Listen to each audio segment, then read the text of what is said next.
Hi guys, welcome to the second video from my channel Dropship Mindset. And today I want to make a quick video. I want my videos to be pretty quick now, straight to the point, and giving you guys good value and content. My first video was a step-by-step tutorial of how to list manually, and that was quite a long video. So this one I want to keep brief and straight to the point. So this is for those of you that have been suffering from MC011 or MC011, however you want to call it, which is it's a restriction that eBay put on your account, and suspension restriction, whatever you want to call it.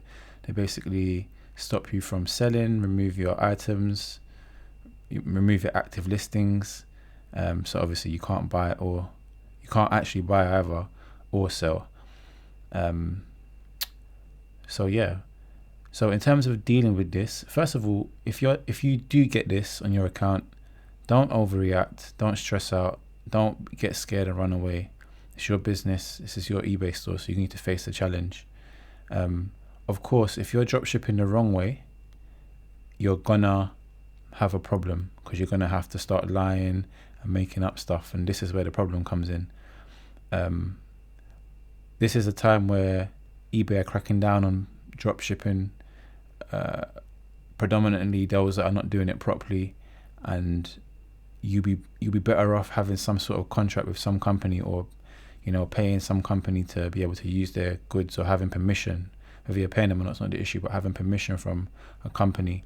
Therefore, if situations like this arise, you can get documentation to prove that you have some sort of relationship with a company and you're allowed to use their goods.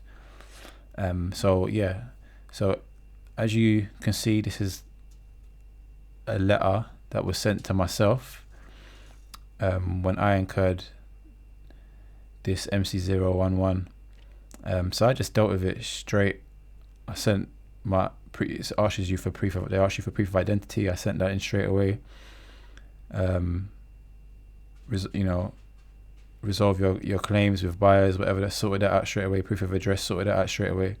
And proof of ownership for each of the items you had listed. So of course you may have hundreds of listings, some of you may have thousands, I don't know, but you don't need to provide proof for each and every one, but obviously I don't know if it's 10 or whatever, 7, I think there's an amount.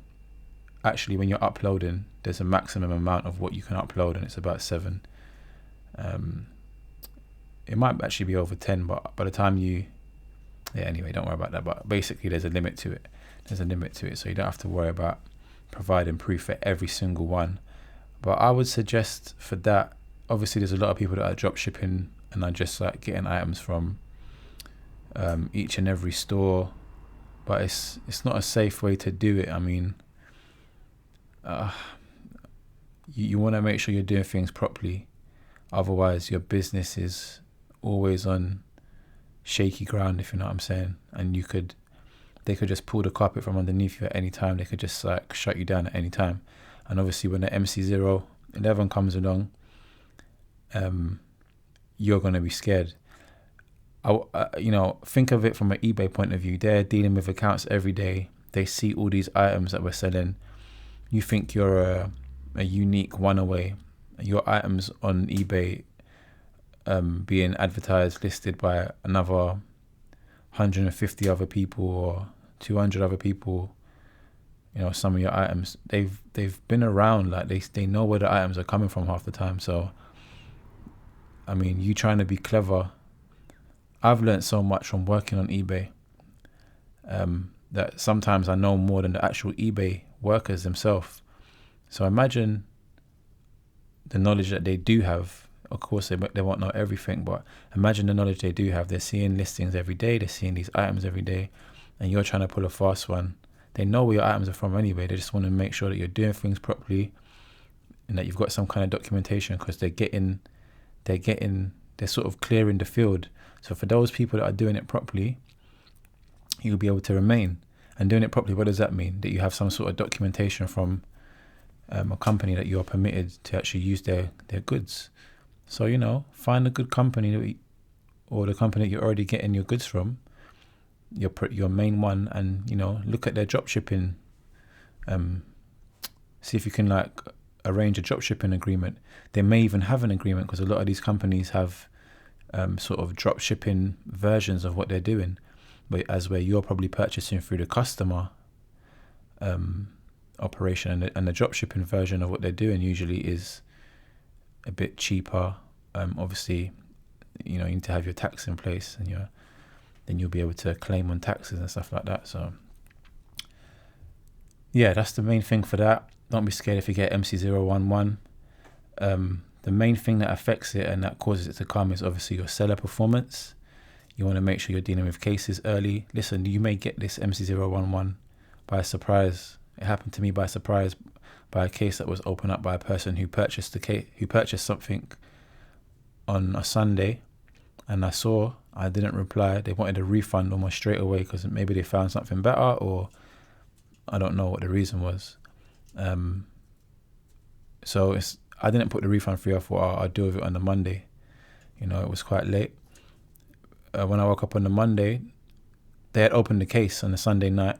I guess just they got like a bit anxious and to make sure they get their money. When I woke up on the Monday morning, then I had this MC011. My listings were already removed, and I was going through this. So anyway, open cases are an issue.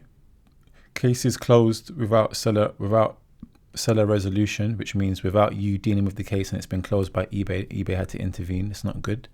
That works against you. Late delivery times, that works against you. How do they know late delivery times? This is an important thing. You see, I've made most of the mistakes. A lot of people won't know, and I haven't said half the things I know, but a lot of people won't know the things I know because they probably ain't done the things I've done in terms of made the mistakes I've made. And the ones that have probably ran away because they were too scared. But in terms of late deliveries, the way eBay knows if your delivery is late is either the buyer saying that it was late, or your tracking number. So if your tracking number is uploaded and it indicates that your delivery was late and you can't prove otherwise, that's going against you. That's working against you. So if you're shipping generally on time, you need to keep an eye on your seller performance and keep an eye on things. If you know there's an item going late, you may not want to upload that tracking number. You may want to avoid it for that item, because if you do get MC011, you're gonna, even when you are able to come out of it, you're gonna incur payment holds after, because after the MC011, there's even if you've come out of the PayPal jail, eBay will begin to hold your money again, because they want you to prove yourself again for a period of time. So these are all the challenges that you'd have to face. So yeah, late deliveries, transaction defects, and obviously that could be like problems with the item, any complaints. Just deal with customer service properly, deal with the customers properly, respond to them properly, try to deal with them in the messages as opposed to via the resolution casing thing. Yeah, obviously reply to them in the case, deal with that, but then try to transfer it over to the messages. I usually find that's better. If you know there's a problem beforehand, message the customer before they message you, because a lot of the time they don't mean to, but they will go through resolution case as opposed to just messaging you, so yeah, that's how you deal with an MC011. What else is there to add? Yeah, as I said, just don't be scared of it, get on with it, deal with it. By the way, if you have multiple accounts, it will affect your other accounts, and they may restrict you on other accounts as well. They may not necessarily restrict you, but it all really depends. But don't think that you can just open another account and start selling away. It's not going to work like that. You will have you won't have increased visibility, and they're not going to allow you to. You're not going to be able just to open a new account and think you can do what you want. It doesn't work like that. All your eBay accounts are connected. Your PayPal account is connected as well. So yeah, that's it for MC011. If you have any questions on that, feel free to ask. I may have missed a few things. I didn't write any notes beforehand.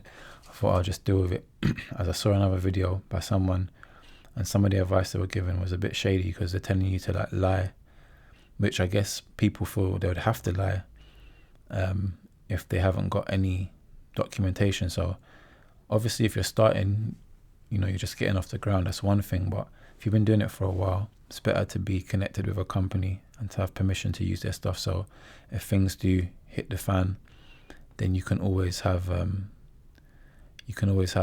resolution that makes sense and that's honest. Yes, have a good one, and speak to you guys next time.